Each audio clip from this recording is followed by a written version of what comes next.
Hello friends, welcome back to my channel Krishna Arjun. আজকের video অত্যন্ত helpful হতে চলেছে। যারা বাঁকুড়া বিশ্ববিদ্যালয় আন্ডারে ইউজি থেকে মানে বিএ, বিএসসি, বিকম ইত্যাদি কোর্সের মধ্যে থেকে দ্বিতীয়, চতুর্থ অথবা ষষ্ঠ সেমিস্টারের মধ্যে যে কোনো একটা সেমিস্টারে পড়ছো, কারণ তোমাদের যে পরীক্ষা সেই পরীক্ষা সংক্রান্ত গাইডলাইন প্রকাশিত হয়েছে। তোমরা প্রশ্নপত্র কোথায় পাবে, উত্তরপত্র কোথায় জমা করবে বা উত্তরপত্র কীভাবে লিখবে, সেই সমস্ত কিছু নিয়ে আজকের ভিডিওতে আমি আলোচনা করতে চলেছি। তা অবশ্যই সম্পূর্ণ দেখবে। আর চ্যানেল নতুন হয়ে থাকবে বা এখনও পর্যন্ত ছোট্ট চ্যানেলকে যদি সাবস্ক্রাইব না করে থাকো, অবশ্যই চ্যানেলকে সাবস্ক্রাইব করে পাশে বেল আইকনে ক্লিক করে নোটিফিকেশন অল করবে, তাহলে এরকম আর অনেক কিছু আপডেট সবার আগে পেয়ে যাবে। চলো শুরু করি আজকের মূল ভিডিও। তো এখানে তোমরা দেখতে পাচ্ছ বাঁকুড়া বিশ্ববিদ্যালয়ের office of the controller of examination থেকে কিন্তু একটা নোটিফিকেশান জারি করেছে। তো আমি তোমাদের সুবিধার্থে এই যে নোটিশ, সেই নোটিশটা লিঙ্ক ডেসক্রিপশন বক্সে দিয়ে রেখেছি। যদি এখনও পর্যন্ত ডাউনলোড না করে থাকো তাহলে অবশ্যই ডেসক্রিপশন বক্সে গিয়ে সেখান থেকে ডাউনলোড করে নিতে পারবে। এখানে প্রথমে দেখো সাবজেক্ট দেওয়া আছে। তো সাবজেক্ট হিসাবে দেখো দেওয়া আছে paper to be use as answer script. অর্থাৎ তোমরা যে উত্তরপত্র লিখবে সেই উত্তরপত্রটি লিখতে কী রকমের পেপার ব্যবহার করবে সেটা কিন্তু এখানে দেওয়া আছে। তো এছাড়াও কোশ্চেন পেপার ডাউনলোড, তোমার যে উত্তরপত্র নয়, যে প্রশ্নপত্র, সেই প্রশ্নপত্র কীভাবে ডাউনলোড করবে, format and submission process of answer script. অর্থাৎ তোমাদের যে উত্তরপত্রটি লেখা হয়ে যাওয়ার পর সেই উত্তরপত্রটি কোন ফরম্যাটে রাখবে বা কোথায় জমা করবে, এটা কিন্তু দেওয়া আছে। এটা অনার্স এবং প্রোগ্রাম উভয়ের ক্ষেত্রেই। তো এখানে একটু নিচের দিকে গেলে এখানে ডিটেলস কিন্তু গাইডলাইনটা দেওয়া আছে। এখানে প্রথমে দেখো 1 নম্বরে দেওয়া আছে paper to be use as answer script. অর্থাৎ তোমাদের যে উত্তরপত্র লিখবে সেই উত্তরপত্র লেখার জন্য কী ধরনের পেপার ব্যবহার করতে পারবে। এখানে দেখো দেওয়া আছে examinee may write the answers to the question in the question paper in plain white এ4 size paper as available to them at home. অর্থাৎ তোমাদের যে উত্তরপত্র সেই উত্তরপত্রটি লেখার জন্য তোমাদের বাড়িতে যে এ4 সাইজ পেপার রয়েছে, অর্থাৎ যেগুলোকে জেরক্সের পেপার সাধারণত আমরা বলে থাকি, সেই জেরক্সের পেপারে তোমরা কিন্তু লিখতে পারবে। এখানে দেওয়া আছে examinee need not worry if size of paper is bit bigger or smaller. অর্থাৎ এমনটা নয় যে তোমাদের যে উত্তরপত্রের পেপারটা সেটা যদি সামান্য বড় হয় বা সামান্য ছোটো হয় তাতে কোনো সমস্যা নেই। এক্সামিন নেট নট বাই এ4 size paper for market but use paper available at home of smaller size. অর্থাৎ এমনটা নয় যে তোমাদের এ4 সাইজ পেপার, অর্থাৎ জেরক্সের যে পেপার সাধারণত ব্যবহার করা হয় সেই পেপারটা কিনতে বাজারে যেতে হবে। তোমরা বাড়িতে যে পেপার রয়েছে সেই পেপারেও তোমরা কিন্তু লিখতে পারো। যেটা কিন্তু গতবারে যেমনভাবে ছিল ঠিক একইভাবে, কোনো পরিবর্তন হয়নি। তো আমি তোমাদেরকে বলবো গতবারে যেমন বলেছি একইভাবে এবারেও, যে তোমরা অবশ্যই এ4 সাইজ পেপারই লিখবে, তাহলে সেটাতে সুবিধা হয়। বাকিটা তোমাদের যেটা সেটাই মনে হয় ভালো করলে ভালো হবে, সেটাই ভালো লিখবে, সেটা সেই পেপারই। তারপর দেখো এখানে দেওয়া আছে রাইটিং অন এনসার স্ক্রিপ্ট। অর্থাৎ তোমাদের যে উত্তরপত্র সেই উত্তরপত্রটি লেখার জন্য দেখো কম্পিউটার টাইপ আর printed document are not allowed. অর্থাৎ কোনো রকম কম্পিউটার টাইপ করা বা প্রিন্ট করা ডকুমেন্টস চলবে না, যেটা গতবারে ছিল একইভাবে এগুলো আছে। Examine have to write the answer in দিয়ার ওন হ্যান্ড রাইটিং। অর্থাৎ অবশ্যই তোমাদের নিজের হাতে লিখতে হবে, অর্থাৎ টাইপ করা বা প্রিন্ট করা এরকম কিছু চলবে না। তারপর দেখো exam detail to be writing on answer script. অর্থাৎ তোমরা যে উত্তরপত্র লিখবে সেই উত্তরপত্রে কী কী লিখতে হবে সেগুলো কিন্তু এখানে দেওয়া আছে। The following details information must be writing on the top margin of each and every page of answer script by the examinee. অর্থাৎ প্রত্যেক পরীক্ষার্থীকে প্রত্যেকটা পাতায় উপরের দিকে কিন্তু নিচের যে ডিটেলসগুলো দেওয়া আছে সেগুলো কিন্তু লিখতে হবে। তো প্রথমে পেজ নাম্বারটা দিতে হবে। তো তোমরা প্রথমে যেটা করবে, তোমরা উপর দিকে একটা তো মার্জিন দিচ্ছ আর একটা বাঁ দিকে মার্জিন দিচ্ছ, যেমনভাবে দাও। তো বাঁ দিকে যে মার্জিনটা দিবে সেই বাঁ দিকে মার্জিনের একেবারে উপরে কিন্তু তোমাদের যে পেজ নাম্বার সেই পেজ নাম্বারটা তোমরা দিয়ে দেবে। তো পেজ নাম্বারটা কীভাবে দিবে একটু বলে দিচ্ছি। তোমরা পেজ নাম্বারটা দেওয়ার জন্য ধরো সাপোজ তোমরা যদি 10টা পেজ তোমাদের হয় লেখা, তো 10টা পেজ যদি লেখা হয় সেক্ষেত্রে যখন ফার্স্ট পেজের পেজ নাম্বারটা দিবে তখন তোমরা ওই যে বাঁ দিকে লাইনটা দিচ্ছ মার্জিনটা তার উপরে দিকে লিখবে। প্রথমে লিখবে 01 স্ল্যাশ দিয়ে 10, অর্থাৎ 001/10। যখন প্রথম পেজ এইভাবে, যখন দ্বিতীয় পেজ লিখবে তখন 02/10। ঠিক আছে, এইভাবে কিন্তু তোমরা যতগুলো পেজ লিখবে সেই হিসাবে কিন্তু তোমরা লিখে দিবে। তবে এখানে 10টার বেশি আর কিছু কিছু ক্ষেত্রে 12টার মতো করে পেপার ব্যবহার করতে পারবে, তার বেশি পারবে না। সেটা নিচে দেওয়া আছে, সেটা নিয়ে আলোচনা করব। তো তোমরা যে মার্জিনটা দিবে উপরে মার্জিনটাতে এই যে ডিটেলসগুলো এগুলো দিতে হবে। প্রথমে তোমরা লিখবে নেম অফ দ্য এক্সামিনেশন, অর্থাৎ নেম অফ দ্য এক্সামিনেশন বলে লিখবে, তার পাশে লিখবে Bankura university undergraduate UG, লিখলেও সমস্যা নেই। তারপর যদি অনার্স থেকে হয়ে থাকো অনার্স লিখবে, আর যদি পাস কোর্স থেকে হয়ে থাকো সেক্ষেত্রে ব্যাকেটে প্রোগ্রাম লিখবে। তারপর সেমিস্টারটা দিবে, যে জন সেমিস্টারে পড়ছো, যদি দ্বিতীয় হও তাহলে দ্বিতীয়, চতুর্থ হলে চতুর্থ, ষষ্ঠ হলে ষষ্ঠ, যে কোনো যেটাতে পড়ছো সেটাই শুধু দিয়ে দেবে। ব্যাকেটে থিওরি লিখবে, তারপরে এক্সামিনেশন 2021-22 বলে লিখবে, তার নিচে ইউআরডি নাম্বার বলে লিখবে। তারপর ইউআরডি নাম্বারটা দিয়ে তোমার ইউআরডি নাম্বারটা দিয়ে দেবে। তারপর নেম লিখবে, তারপর তোমার যে নামটা তার পাশে নামটা লিখে দেবে।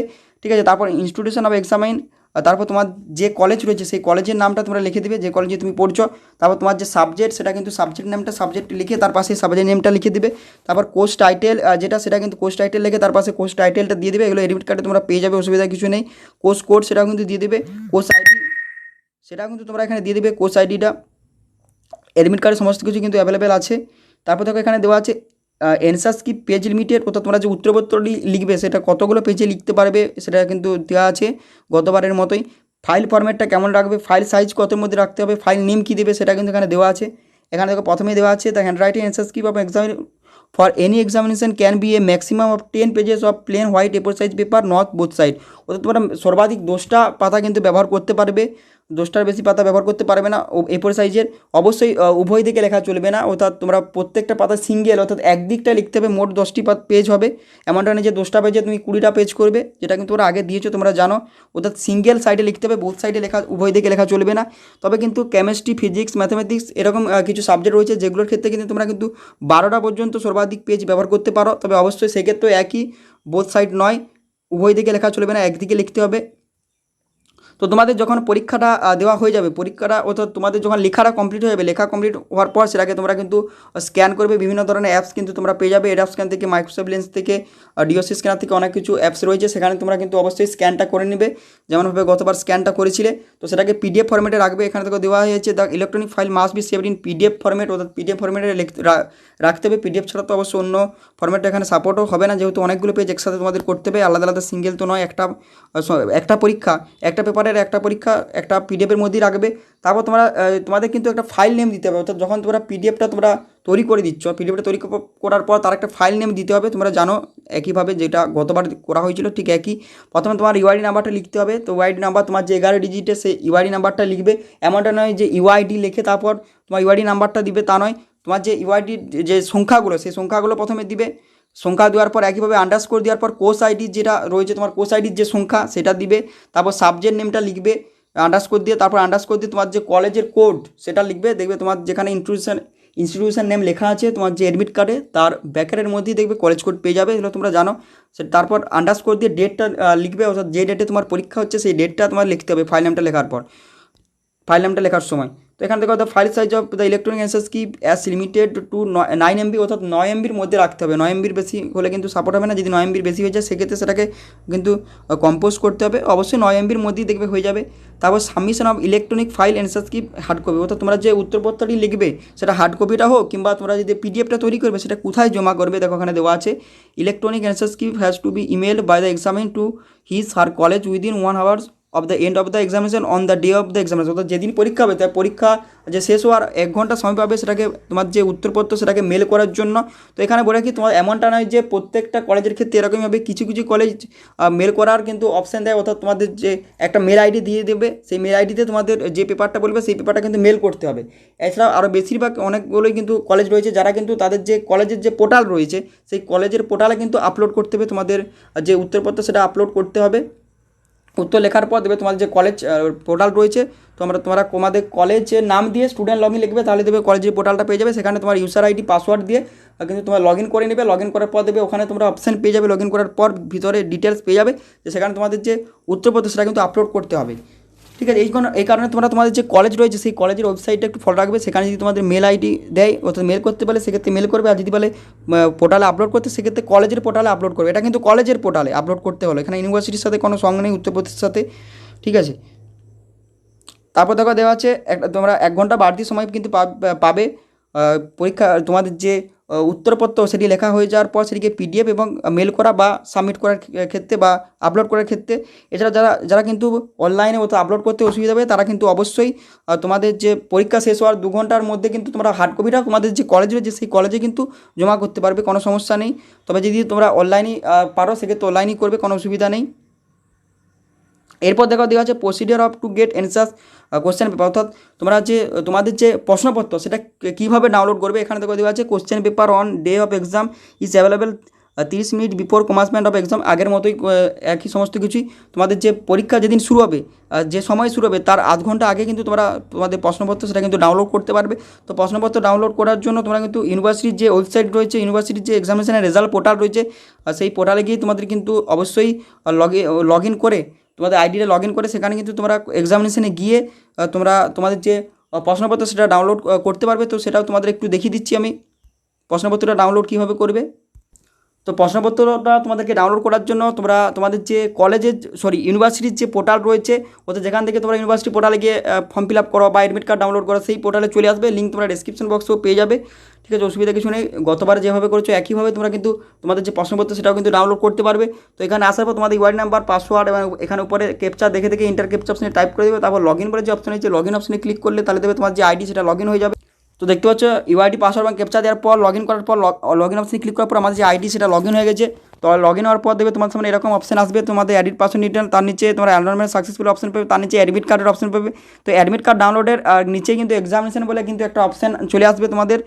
এটা কিন্তু এখন আসবে না, যেটা তোমাদের যেদিন পরীক্ষা হবে, পরীক্ষা শুরু হওয়ার আগে কিন্তু তোমরা এই এক্সামিনেশন অপশনটা চলে আসবে। তো সেই এক্সামিনেশন অপশনটা এলে সেই এক্সামিনেশন অপশনে ক্লিক করবে। তো এক্সামিনেশন অপশনে ক্লিক করলে দেখবে তোমার সামনে এরকম অপশন চলে আসবে। এটা কিন্তু আবার ওরা কি তোমাদের যেদিন পরীক্ষা শুরু হবে, পরীক্ষা শুরু হওয়ার আগে কিন্তু এই ডিটেলসগুলো আস্তে আস্তে আসতে শুরু করবে।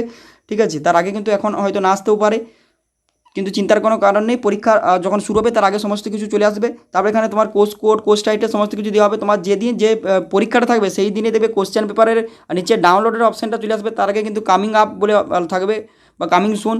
কিন্তু যেদিন পরীক্ষা হবে, যদি ধরো তোমার পরীক্ষা 27 তারিখে শুরু হয়, সেক্ষেত্রে 27 তারিখ ধরে যদি 11টা থেকে পরীক্ষা শুরু হয়, সেক্ষেত্রে 10:30 নাগাদ, অর্থাৎ যখন পরীক্ষা শুরু হবে সেই তার আধ ঘন্টা আগে কিন্তু কোশ্চেন পেপারের নিচে সেই যে পেপার সেটা কিন্তু ডাউনলোডের অপশন পেয়ে যাবে। সেখান থেকে ডাউনলোড অপশানে ক্লিক করেই তোমরা প্রশ্নপত্রটা ডাউনলোড করে নেবে। তো তোমরা আগের বার তো পরীক্ষা দিয়েছো, তাই তোমাদের সমস্ত কিছু নেই। আর যারা এখন 6 সেমিস্টার পড়ছো তারাও তো অনেক কটা সেমিস্টারই পরীক্ষা দিলে অনলাইনে একইভাবেই হচ্ছে, কোনো অসুবিধার কিছু নেই। তো এইভাবে তোমরা তোমাদের যে প্রশ্নপত্র সেটা কিন্তু ডাউনলোড করে নিতে পারবে। তো তোমাদেরকে সমস্ত ডিটেলস আমি জানালাম। অবশ্যই ভিডিওটা বন্ধুদের মধ্যে শেয়ার করবে যাতে প্রত্যেকে জানতে পারে। আরেকটা তোমাদের প্রত্যেকেই অনুরোধ করি, গতবারে দেখা গিয়েছিল বেশ কিছু কলেজ রয়েছে যে কলেজের যে সামনে কলেজের বিভিন্ন ফাঁকা মাঠে কিন্তু অনেকে একসাথে পরীক্ষা দিচ্ছে বাইরে, সেটা কিন্তু তোমরা করো না, এটা তোমাদের কাছে অনুরোধ। সেক্ষেত্রে ইউনিভার্সিটি বা কলেজের কিন্তু একটা যে সম্মান, সেই সম্মানটা হানি হয়। তোমরা যেভাবে পরীক্ষা দাও না কেন, তোমরা বাড়ির মধ্যে দেখো, একসাথে পরীক্ষা দিলেও বাড়ির মধ্যে দিও, একসাথে সবাই মিলে বন্ধু মিলে দাও, ঠিক আছে। কিন্তু বাইরে কোনো রকম ফাঁকা মাঠে বা খোলা জায়গায় কিন্তু পরীক্ষা দিও না। সেক্ষেত্রে বুঝতে পারছো বিভিন্ন ধরনের কিন্তু সমস্যা আসবে। একটা ইউনিভার্সিটি বা কলেজে যে কলেজের পরীক্ষা দিবে সেই কলেজেরও একটা কিন্তু সম্মানহানি হবে। সেই কারণে তোমরা অবশ্যই যা করো বাড়িতে মধ্যেই করো। যাই হোক, আর কিছু বলার নেই, আপাতত এইটুকুই বলার ছিল আজকে ভিডিওতে। দেখা হচ্ছে পরবর্তী ভিডিওতে। Thanks for watching this video.